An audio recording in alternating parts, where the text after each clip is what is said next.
Hey everybody, this week marks the 1 year anniversary of Hurricane Helene, and it is an emotional anniversary for anybody that went through that historic hurricane. Now, I did a few videos after Helene went through saying what I had done right and what I had done wrong, and a lot of you asked how my preps had changed, what I had bought afterwards, and how things are going since then. So I thought it would be a good idea at this 1 year mark to show you three different things. First of all, I'm going to tell you all about the preps that I've added to our emergency preparedness kits. The second are the challenges that I'm having in a couple really important preps or emergency preparedness ideas that we still haven't quite figured out. And then third is going to be the mindsets that have changed. And there's been a lot of mindset changes in this past year. And when I was writing my list, I find that it is very interesting how your mindset changes are almost just as important as the preps that you add. So without further ado, let's get into it. So first of all is going to be temperature control. And after Hurricane Helene, this was September 27th, we were blessed. I mean, we were very blessed with really temperate weather then. It did not rain for weeks after Helene came through. It did not get too hot, and it did not get cold for about a month until we had freezing temperatures. Even in the midst of it, I knew that we were blessed. But if we did not have that temperate weather, we would have really needed some items. So if it had been hot, if it had gotten really hot, like after hurricanes in Florida, which I'm used to, we would have needed way more cooling options. So I've gone ahead and I've bought a lot of small fans. This one specifically only runs on USB. This could easily be put into any power bank or power generator, portable power source. I do have a few others that have a low wattage that can be plugged into a generator as well. They have a traditional plug, and those would have a little bit more cooling. You would need something at night to keep you cool during the day, because heat exhaustion could be a serious problem if you were trying to go through a disaster and you needed to regulate your temperature. So I've added a lot of those fans. I already had like miniature cooling fans in my stash, some cooling towels. So think about, what if it was super hot during a disaster with no power? And then think about, what if it gets super cold? Because the people that lost everything in Helene, that was the major crisis in October and early November, is that nobody had heat and it was getting down into really, really cold, freezing temperatures. So that again was a second crisis well after the first natural disaster went through. And so I bought quite a few things for that. So this is one of the more simpler ideas. And I got these for everybody in our family. And these are rechargeable hand warmers. And they're super small. Let me show you what they are. But these are electric, and they are magnetic, so you can keep them like that. Take them apart. They are, you can charge them up so that they will have battery and last for a few hours or however long they're going to last. And then when you recharge them, you can charge them with a USB. So again, you can recharge them easily on a generator, a power bank, a low power draw. When you put these on, there's a low, medium, and high. Even the low is insanely hot to me. I feel like this could be put into one of your pants pockets, maybe into a jacket pocket, and it would keep you decently, I'm not saying warm and toasty like 80 degrees, but it would definitely take the chill off. And if you put them on high, I can't even imagine how hot that would be. So when you look at these type of things, don't think about just holding them in your hands and being like, I need to, keep warm. I look at these as you can tuck them into your sheets while you're sleeping at night. Tuck them into a pants pocket, a jacket pocket, sweatshirt pocket, whatever you need to do. So those were definitely they're relatively inexpensive for the warmth that they could give. And like I said, I gifted those to everybody that last Christmas. Also, you have the hot hands. Hot hands are the things that you can just like break apart or like expose to air, and then they're hot for like 8-12 hours, sometimes more. They do have ones that fit in the size of your hand, but they have larger ones. And I actually bought some of those for my bug out bag and emergency kits. And we're talking about ones like this. Those could keep you warm in your bed all night long. Even with like a ton of blankets on top of you, that might be something important to have if the power went out and you were in freezing temperatures. So look into that. I'll put links to all this stuff below. But yeah, they have like really big ones, or they have like ones that are like this, but they come bigger nowadays than just in the palm of your hands. All right, and then along those lines, I also bought some small heaters. I tried to find ones that were relatively low in wattage. This is 500 watts. Wouldn't be able to run these very long on a power, like a portable power generator, something solar powered. Like it would run through the power pretty quickly. But if this was like on a generator, a gas powered generator, something like that, I just wanted something that you could literally have heat coming onto you, like in a room, heating up a room.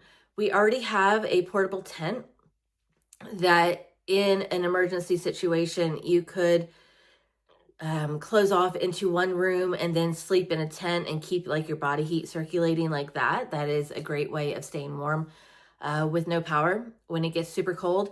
Something like this could add a little bit more heat into that situation for like an hour or two and kind of warm up the area where you are in. So we got a couple of these. And then of course I got a Mr. Buddy heater. We had not had one of those before. Instantly went and got one of those. So a Mr. Buddy heater can be used inside. And they are super strong. Like we tested it, and yeah, that heats up a room pretty quickly. Along with that, got the propane. You're gonna need propane tanks to fuel it. So if you get a Mr. Buddy heater, don't forget about the propane that you need to fuel it. And then any adapter hoses that you might need. I know we got a special hose that will allow it to be used with a larger propane tank rather than the small individual Coleman propane tanks. Get whatever it is that works for you. Just be sure that you read the instructions, try it out before you actually need it. Make sure you have all the adapters. All right, so now on to food and water. This is an interesting one because we were prepared, and yet there was like some ways that we saw major gaps in what we had. And I think food is one of the easiest things that you can do for emergency preparedness. So in my things that we did wrong video, I shared how I had a slow cooker, but we had used it the night before. I hadn't cleaned it because I was just tired and wasn't thinking we were going to go through a once in a 1,000 year flood. And it was just full of nasty stuff. And I wish that we had been able to use that slow cooker more during the hurricane because it's a very low power draw. So what I bought are some slow cooker liners. And these are just plastic liners. If you're not familiar with, you can see that it lines the slow cooker. So you can put all the food in there, put it in the slow cooker, and then just dispose of this plastic liner, and your slow cooker is still going to be clean. Obviously, I bought a lot of these. And so this way you can be cooking. Again, a slow cooker has a very low power draw. You could plug it up to a portable power station, plug it into a generator without having to worry about it taking too much power. It's a great way. You could dump in soup to get it warm. You could dump in like SpaghettiOs.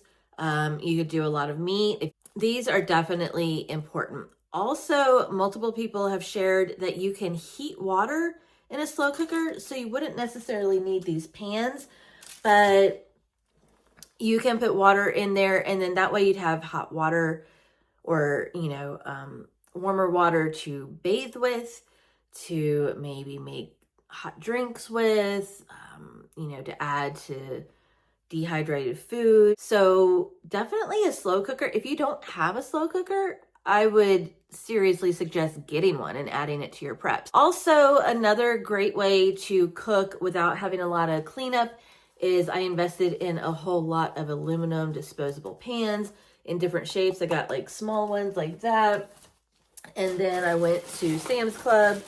Let me pull these up. I just got the big ones, you know, in case you're making meat. Or a lot of times we were cooking, or I know of people that were cooking for their community, for their neighbors. Like everybody would gather their food together and cook over one person's grill and make stuff for the entire neighborhood. So that's why big things like this would work. Honestly, even if it's too big for what you need, this was just good value at Sam's Club. I mean, it came cheaper like that if you bought them.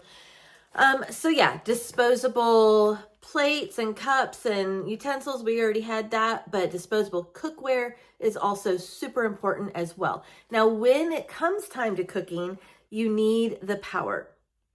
You need grills. You need, I don't know, electric hot plates. There's just a variety of ways, campfires, a variety of ways in which you need to cook. But if the weather is bad, that limits your options. And so I did invest in a case of chafing fuel. This is another way that you can heat food. It would be heating small portions of food, but this is something you could do inside. Regardless of the weather, you wouldn't need to have good weather. You wouldn't necessarily need to have solar power. And so you can create a little type of grill situation with this. It is safe to be burning this inside.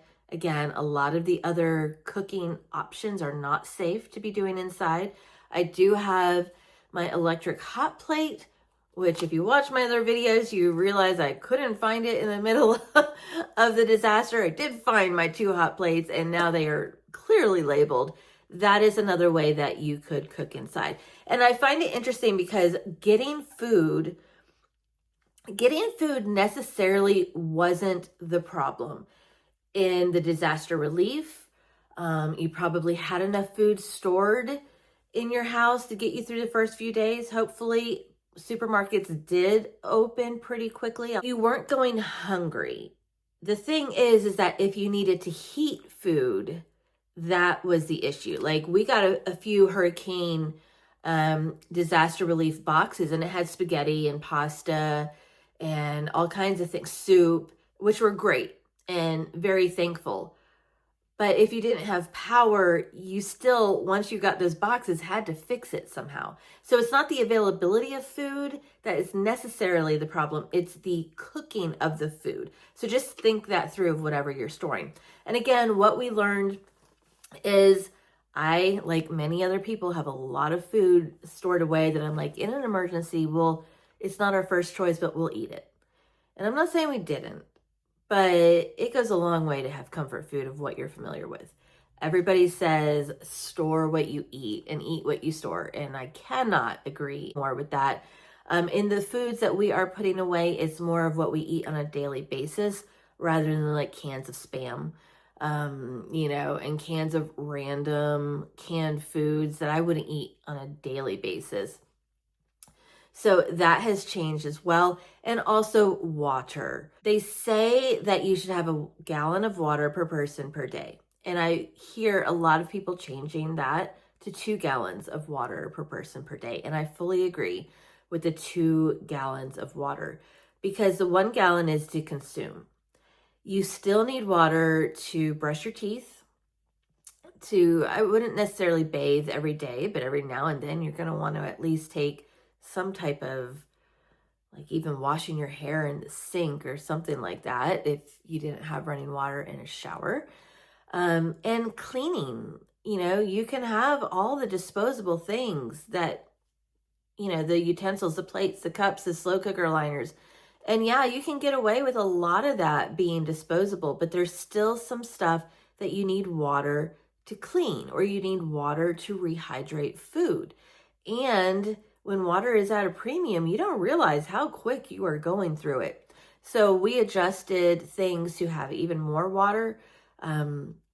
Definitely would say 2 gallons of water per day per person. And also, I really think it's important to have super quick meals to eat. I know people say rice and beans. Rice and beans you got to cook. Unless you're getting the canned beans and like the minute rice, you still have to spend time cooking that. You might not have the fuel to do it, but you might not have the time to do it. You know, we were demolishing like half of our house and trying to deal with that type of thing during the situation.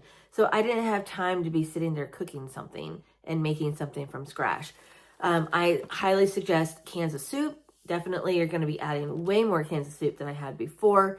And I really think that if you can do some dehydrated meals in jars where you just added water, kind of like soup mixes and things like that, that would be brilliant to have on hand. If you can things at home, like having cooked meats and cooked, prepared meals and home can that, I think that would also be really great. You just don't realize that you're not going to be cooking a meal from scratch. I mean, some people are. I guess some people were bored. I was not bored. So I was really looking for super quick things to cook and consume. Third next biggest thing is debris removal. There was a lot of damage with Hurricane Helene, obviously, and we had debris removal personally, obviously, in our basement, which I should just address this. We are still ongoing in refinishing our basement. Just as much as it is getting the supplies is working through the emotional, like blocks of just being down here and rebuilding it. So yes, it's been a year. Yes, we are still rebuilding. But look, I have a wall patch, and before that was cinder block. We got some paint. So we are in the process of rebuilding that. Anyway, with a natural disaster, chances are you're going to have debris that you're going to need to be removed. We found the importance of tarps. You can't have enough tarps. You really can't. Tarps, if you need to cover, if you had damage to your home and you needed to cover that. Thank God we didn't have that on the exterior. But like we had a lot of our belongings had to be brought outside of the house. There was nowhere to put them. And so if it had been raining, everything would have gotten wet that didn't get wet in the middle of our flooded basement. So tarps can protect all the stuff that you might have outside. In that instance, tarps can be used to drag debris to the roadside for proper removal. We had so much stuff, and yes, the city started coming through instantly and getting the major debris. But if you don't have a wheelbarrow, if you can't carry it, you need a way to get it to the road. And we actually saw a lot of like the church community groups that were coming through and helping people like get the stuff out of their damaged homes and their basements and trees, and they would just put stuff on tarps and drag it. So I cannot suggest, or I cannot recommend tarps highly enough. Get more than you think that you need. Also, contractor trash bags. Again, you're going to go through so many trash bags. I mean, whether it's throwing out food that is expired, debris from inside the home, outside the home, these contractor trash bags are way stronger than a normal trash bag. If all you can do is normal trash bags, then have more of those, because these are expensive. I get them at Sam's Club. They are cheaper, but these are really heavy weight. And so I had a lot of these. I was putting like drywall bits in and just like random construction stuff that wasn't big enough to bring to the road as it was, but still needed to be put in somewhere. And you cannot imagine how many trash bags you go through with that. Like I said, food, just so much stuff. These trash bags can also be cut open and used as very thin tarps because they are that thick. They can be used as like emergency rain ponchos. They can be used as, a water vapor barrier if you had to put something on the ground. That is another thing work gloves. So even if you have a pair of work gloves and you can access it in a debris removal, if you are blessed to have neighbors and friends and family come and help you, they might not have work gloves. They might forget to bring their work gloves, which happened with my Uncle Bill, who came and helped us remove debris and tear down drywall, but we didn't have any extra gloves to give him. He forgot to bring his, ended up with like cuts and all kinds of things on his hands. Same with, we helped a neighbor across the street get a tree out of her yard, but we were carrying everything. We had gloves, but none of the neighbors did. So you don't want splinters in the middle of everything. So they don't have to be fancy, but just have some type of work gloves that you could give to a few people. Safety glasses would also be a great idea in order to give to people, especially if you're cutting down trees, limbs, tearing down drywall, things like that. All right, I mentioned this in my things that we did right Hurricane Helene video. Mold killer. I cannot, again, recommend having a jug of some sort of mold killer on hand. I cannot recommend it highly enough. This we just happened to have, and it came in so handy. I've bought more jugs of it, whether it is this brand, which is more natural, the Decon 30. Again, I'll put links below. There's another one, Concrobium, I think, is the one that is similar but not all natural. Even if you think that you're not going to have water damage, I mean, I live on a hill. We don't live by a body of water, and we had this much water damage. It could always be used as a cleaner if you find mold in your house on any other normal given circumstance. In your bathroom, it can be used. It is just so important to have something like that because you do not want to mess with mold. And if you have any sort of water damage, you've got a very limited time to start controlling that mold. And let me tell you, if you have that much damage, there is probably an 80% possibility that you're not going to get it on Amazon, having it delivered to you. And if you can get to Lowe's or, any of those places, it might be sold out. You might not be able to get there, all kinds of things. Just get one of these jugs and have it on hand. Okay, and the last thing with debris removal, I did invest in some flagging tape. This is like super important when you just have debris maybe piled up on the side of the road. Put some flagging tape on there so people don't run into it, whether it's things at home, places that you want to mark off to not enter. This is super inexpensive. Highly suggest having some flagging tape. And then as far as water prevention and water damage, I did get one of these. We haven't installed it yet, but these are water alarms. You can get them that are Wi-Fi enabled or Bluetooth or I don't know, apps. If you have no power, it doesn't matter. Just everything has to have an app. I'm like, I just want to go old school. This is old school. Maybe $12 that I paid for this. I don't know. Anyways, it has like a sensor. You put it underneath the any place where you might have water intrusion, like pipes underneath your kitchen sink, a water heater, like any of those things, and it will send out an obnoxious noise if there is water that is leaking. On a normal day-to-day basis, this can really help you out in preventing floods in your home that might just be from just a leaky pipe. Honestly, though, as I think about this, if we had this in the basement or somewhere inside our conditioned basement, I think we would have been alerted to water rising up through the floor way quicker than just happening to come down here and being like, oh, our shoes are squishy. So yeah, now that I think about this, I think this would have alerted us way quicker. And so I highly suggest getting 1, 2, 3, like multitudes of these. And like I said, it's analog. Don't need an app for that. As far as first aid supplies, I did have a good basis of Band-Aids, over-the-counter medications, even like Jace medical kit with the antibiotics. We had a good base for first aid stuff, but I did add some things. Like I think we already had like a skin stapler before. These are things like if you can't get to the hospital. And so I did realize as we were watching Hurricane Helene unfold, people that couldn't get their medications, couldn't get to the hospital, hospitals being overwhelmed. You just couldn't get to them. I mean, it doesn't matter if they're overwhelmed or not. If you can't get to them because your road is closed, you're going to have to take care of some things on your own. Like you having a cold isn't a big deal. You having some other things is a big deal.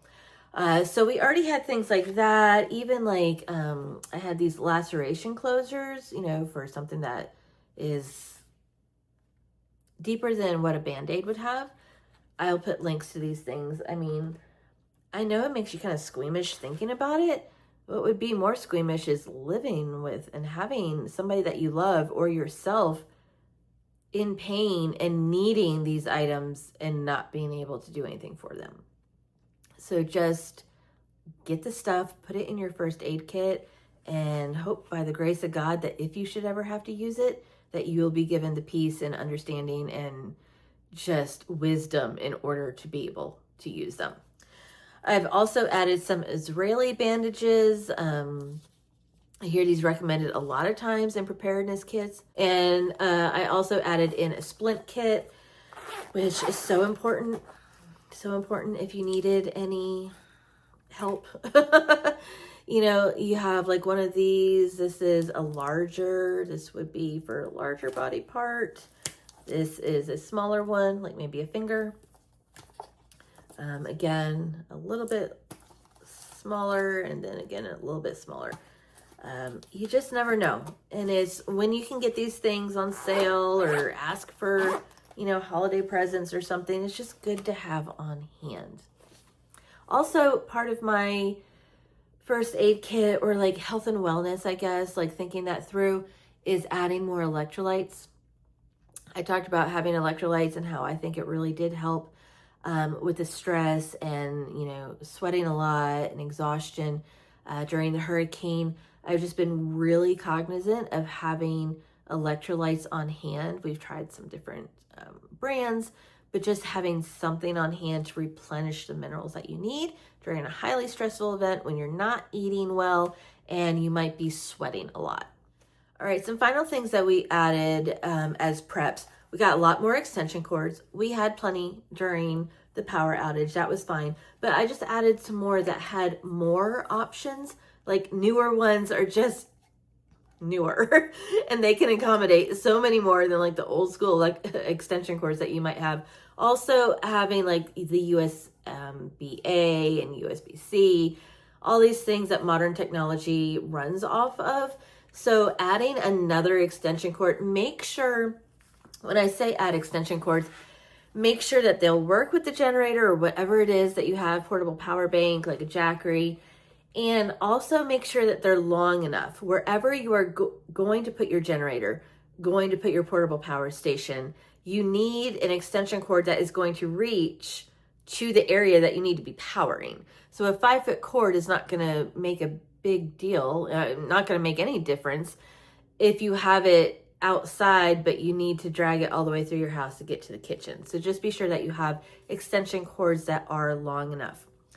Another thing that I have been doing a lot more now is just using plastic containers for everything.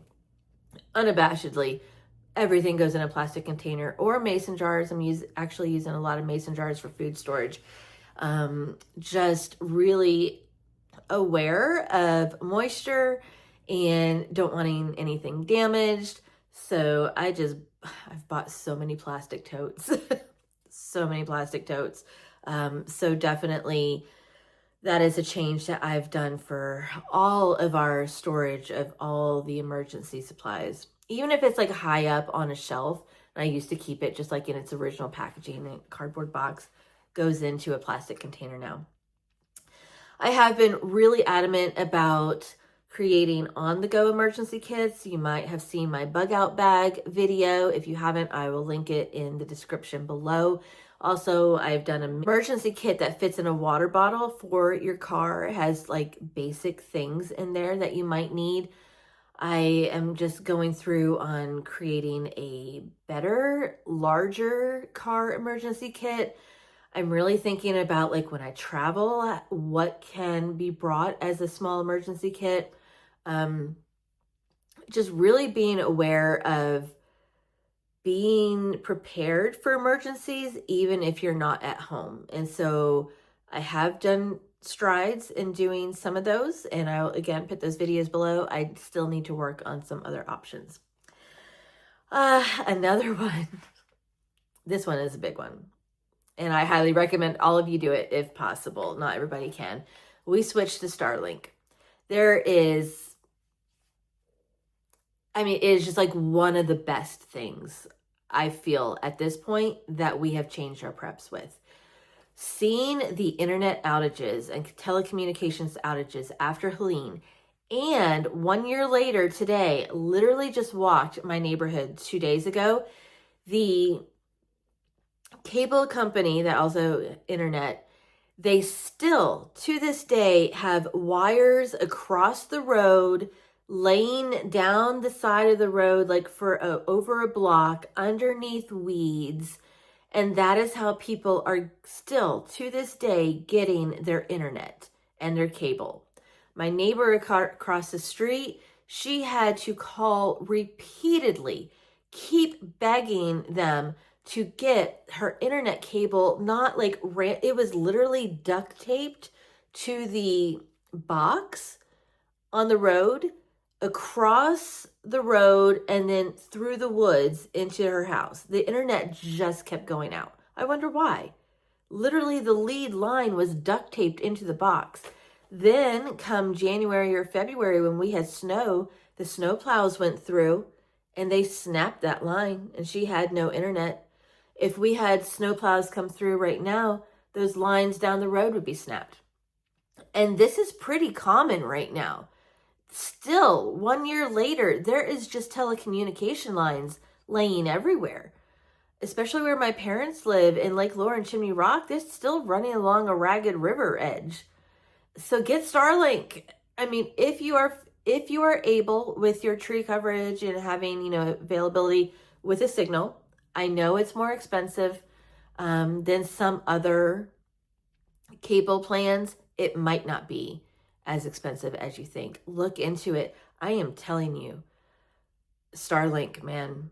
I mean, communication is a huge, huge deal. If you do not have lines or the availability to get in touch with people, that's a big deal, big deal. So we upgraded to Starlink, and along those lines, we upgraded our phones. We had iPhone 13s during Hurricane Helene, and we could not get decent strength or power. And a lot of people just kept saying, well, turn on like the little satellite thing on your settings so that you can use emergency satellite power. And I'm just like, there is nothing in my settings that says that. I think it was iPhone 14 that started the option of having an emergency setting on your iPhone using satellites. So knowing that, we just went ahead and upgraded our phones to a phone that has that option. So be sure that your phones have some sort of setting that they can access satellites in an emergency, and then Starlink. Just Starlink. And along the way, I don't know if this would matter in an emergency, but we switched to Mint Mobile. We got rid of Verizon, and I could not be happier. This is something that we did just recently, and there's just been my parents in Lake Lure and Chimney Rock area. They still, after the hurricane, never had decent cell phone service after. Even though AT&T has come in and promised that they're replacing lines, there was like a satellite tower put in from Verizon. Just the cell phone service and internet service never got back to normal. And we all switched to Mint, which uses everybody's towers, doesn't just focus on one tower. Like if you're on Verizon, you're only using Verizon towers. If you're on AT&T, you're only using AT&T towers. Mint actually rents space on all of them. So you kind of get like the best of all the stuff that's going on. Not only that, but it's super cheaper. Super cheaper. We have traveled and not had any problem with it. They do have like a 7-day trial thing. So you can switch to Mint if you are skeptical. And trust me, I was skeptical. So you can switch. You have 7 days to make sure that it works or not. And because you're not really signing a contract, if during those 7 days you're like, this is not good, you just go back to whoever you want to go back to. So definitely suggest that. I think I have like a referral link as a customer. I'll put that down below. I think you get a few dollars off if you try it. I would get a few dollars off a renewal, but we've been really, really happy. And finally, to wrap up this list of preps that I've added, is we have added proper rain gear, like a full-on rain jacket with hood, buttons up, just really good rain jackets. All right, so I have two big areas of things that we are still trying to work on. So, communication, I still haven't figured out the best solution to stay in communication should the internet go down, the phone lines go down, like everything goes down. That was a problem with Hurricane Helene. If you had watched my videos, you would probably see that I couldn't get in touch with my parents to see if they were okay. Most people couldn't get in touch with anybody. The thing is, in a hurricane, in any sort of disaster, even if the lines aren't necessarily damaged, a lot of times you are going to be throttled back on your communication to allow for the communication channels to be open for emergency responders and things like that. So whether or not it's just that a cell line has like been damaged and cut and it's going to take days to repair, or you're just, there's just so many different things. Anyways, communication. It's not easy because essentially you need to get satellite systems, which is fine, but usually there's like a monthly fee in order to keep these things going. So it's a little bit more of an expense than I'm willing to, that I would, it's just a little bit more of an expense. And so I want to be smart about it. And, before buying a system and then signing up for a program, a monthly program. You could also do like a ham radio operator and learn how to do that. I'm not saying no to that, but that's classes. And there's a lot of investment in time and resources for that. There's always like long range walkie-talkies and things like that. I live in a mountainous area and my parents are like over the mountain. So that is not an option necessarily unless I'd have to try some out. But these are things that are like pretty expensive and just take some thought as to what to do. So if you like lived in flatlands and you had family nearby, close by, a long range walkie-talkie might be a good idea for you. Living in the mountains where we have a lot of the rock, blocking communication, and down mountains, up mountains, things like that. I just need to think it through a little bit more. Starlink is a good idea. So at least we have satellite, but I do want something else that is a little bit more solid and dependable for emergency communication should everything go down. And the second big thing, and this is pretty personal for me, but we have a lift station for our septic. Again, I talked about this in one of my previous videos, that because we need power in order to get the stuff up a hill and then go down to the septic field, we were not able to use our sink, our toilet, our shower for 12 days. And so even though the water came back on for most of the community and everybody else was being able to use that stuff, we weren't. And yes, we have looked into multiple backups. The thing is that a lift station needs a huge power draw. Sorry, being in this basement with all the drywall does. It needs a huge power draw at the initial onset when it comes on once or twice a day. It doesn't need that much power to actually lift it. But because of that huge power surge at the beginning, we would need a generator that is well above what most normal, generators are, the basic generators for a home. On top of that, there would need to be a transfer switch. All of that stuff starts getting into a cost that at that point you're like, do you just do a whole home backup system?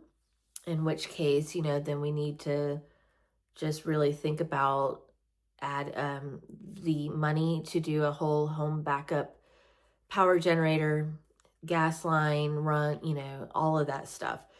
It's, again, one of those larger expenses that we need to think it through and really think of, okay, what do we want for the long term? So those are just the two big preps that we still have not figured out. And then finally, our mindsets. And when I was making this list, I thought it was so interesting the way that our mindsets have changed over a year. And some of these mindsets are like utilitarian, and some are just like, woo, out there. And so utilitarian, first thing is, I'm like laundry and me, like I just can't let the laundry sit anymore. We did not do laundry before Hurricane Helene because I had been out of town until 2 days prior to Helene coming through. I had all of my laundry that needed to be done, and sheets and towels and all of that. But we had a front loading wash machine at the time. And just a few weeks prior, we had been doing laundry and the power went out. And when the power went out, I was like, oh, this will be interesting to see if whether the wash machine picks up, when the power comes back on. And what we found was that no, it doesn't. It really doesn't. And so it just sits there in a soapy mess and water. And the power was flickering for the couple days prior to Helene because it was raining so much. And so I didn't want to do laundry and have the laundry get stuck and soapy and wet in a front loading washer and then not be able to have it drain. So I didn't do laundry, and that was a problem. So nowadays, I just literally am always on top of laundry. And if there was another disaster that was being predicted, I would have every single thing washed. No joke. Going a little bit more esoterical, I really am more interested in a mindset wise of being present in the moment. I think since all of this, I have really come off of social media a lot. I didn't love it to begin with, but I realized how much it takes up your mindset, and just keeps you from being living. And so I have seen my social media use dramatically drop just because I want to be present in my community and making connections with friends and family and my neighborhood. And I value making real life friends down the road in my community, people that I can rely on, way more important than like scrolling on social media and, just anything with that. Not saying that you can't find people in your community, in your tribe, via social media channels. I guess I just spent so much time on social media prior. I don't do that anymore. Also, a third thing is just do the things. Stop putting things off. You don't know how much time you have. You don't know a lot of things. Even like decorating my home, I was just like, oh, next year I'll do this. Well, there's not those things to decorate anymore. Like that's silly. But like just vacations and doing things, you just don't know. So do the things and stop putting them off. That's like, was my mindset before, but now even more my mindset. I also am reading my list of things, so I had to write it down. I just give to nonprofits and to community organizations and to people in need. I give unabashedly within my means, what I am blessed in order to be able to do. But there's a lot of people in need, and a lot of people came and stepped up to help us. And so now I really just give unabashedly with resources. You could do it with your time. You could do it with prayers. If you don't have, time or money or physical ability to do it with prayers. Just give and give and give, because it's way better. Like me personally, I would rather buy 20 toys for underprivileged children than a new sweater this year. It's like I almost don't even buy clothes anymore because that money just goes towards actually helping people that are in need. I give a lot to Mercy Chefs, Samaritan's Purse. You do you. You choose whoever it is that you need to support, whether it's disaster relief of somebody else going through something, your local community, whatever. Just give unabashedly. Another mindset, and I've seen a lot of other prepping channels alluding to this recently, and it's fitness. And let me tell you, when you're trying to dismantle half of your home down to the studs, you realize how out of shape you are. When you're trying to move everything that was in that half of the home upstairs, or up a hill, you realize how out of shape you are. You really do need physical fitness in order to survive a lot of things. You need it on a daily basis. I can't say that my fitness has improved since a year ago. I am working on it. You know, there's just a lot of things that need to be worked with. So you need lose weight, physical stamina, strength to be able to lift things, endurance, just work on your fitness levels on a multitude of things, even mental fitness, spiritual fitness, emotional fitness. Work on yourself. It really is just as important as stocking food and water. It truly is. Another mindset that I have is, I never watched the news before. I used to work in the news industry back in college because I wanted to go into network news. After having worked in network news, I never wanted to go into it again. I worked with newspapers. I worked in TV. And after those instances, I never wanted to be in the news media after that. And it's just kept getting, like, I just don't trust the news media after that. And it keeps getting worse and worse as, life. But seeing how the disaster was treated in the news media after Hurricane Helene, what was being reported when things just kept being ignored, like it was big news for like 4 days and then it was just ignored. And I was like, there's major issues going on. Nothing is being reported. Seeing how people just assumed that everything was back to normal like 2 weeks later. And like, no, it's definitely not back to normal. Seeing how the Texas flooding this summer in July, yes, that was reported. Yes, it was a big news cycle for like 2 to 3 days. Let me tell you, I am pretty sure that those people have not recovered since July. Do you hear about it anymore? Do you hear anything about that anymore? And we're talking July, August, like 2 to 3 months later, you hear nothing. Their entire communities have not been rebuilt and are fine since then. Helene impacted areas are not rebuilt and fine since then, but you never hear about any of this stuff. You probably hear about it on the day of the anniversary, and that's it. So I don't believe things that I hear in the news media, and I don't believe things that I don't hear in the news media. If that makes sense. I just get most of my news information from people on the ground and reporting independently. And so I have 2 more mindsets, looking at my list. Also decluttering, trying to save all this stuff. If it wasn't important, it's like it still required my physical ability and I still needed to put it somewhere. But also like the refrigerator. You know how like you have all those condiments in the doors and like all this stuff in your refrigerator, but you never use it, but just in case? Like I had to take care of all that stuff. I had to figure out how to move it into a refrigerator that was being powered by the generator. What was important, what wasn't. And the stuff that wasn't had to be put in the trash, and trash wasn't running.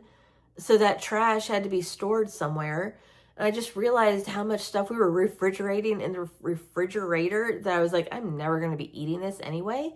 So just decluttering, like when it came time to finding the things that we needed, there was just a lot of stuff. There was like stuff that was of value, but that I know that I didn't necessarily wanted, but I wanted to sell or pass on.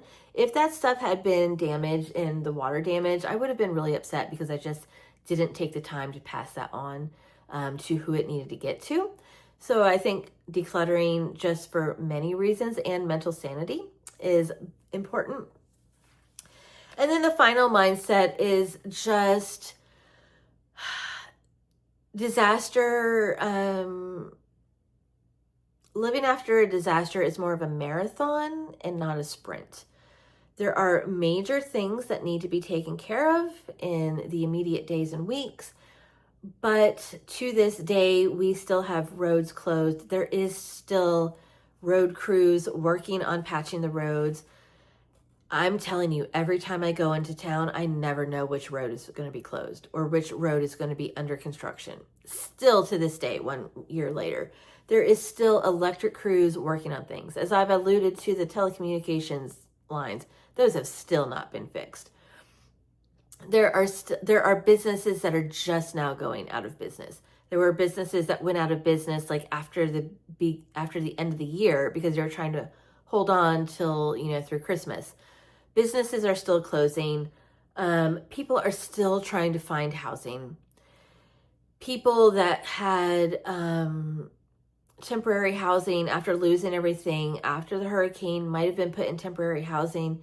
That temporary housing now is no longer available to them or is being sold, but they still don't have solid housing of their own. There's just still a lot of stuff that goes on long after the water has receded. So that is the mindset. All right, so I have talked long enough. Let me know your thoughts in the comments below. I really do read the comments, and I've learned a lot from a lot of y'all. Really good things. If you are in Western North Carolina and you are still dealing with things a year later, let me know about that. Just talk to me in the comments. It's always really interesting to hear everybody. And if you are impacted by Hurricane Helene, and it is a year later, I really do pray that you are getting better, because it does make me emotional. It's been a long year, but it's been a really short time. So there's a lot of stuff that's gone on. There's still a lot of stuff that needs to be done. And yeah, it's not an anniversary I want to celebrate, but it's an anniversary that's going to be celebrated this week anyway. And so I really do hope that you are doing well, that you are doing better than before, and that you are working on a sense of community, because I really, truly believe that that community is going to get you through more so than your food preps or anything else. So work on that community. Take care, everybody. Bye.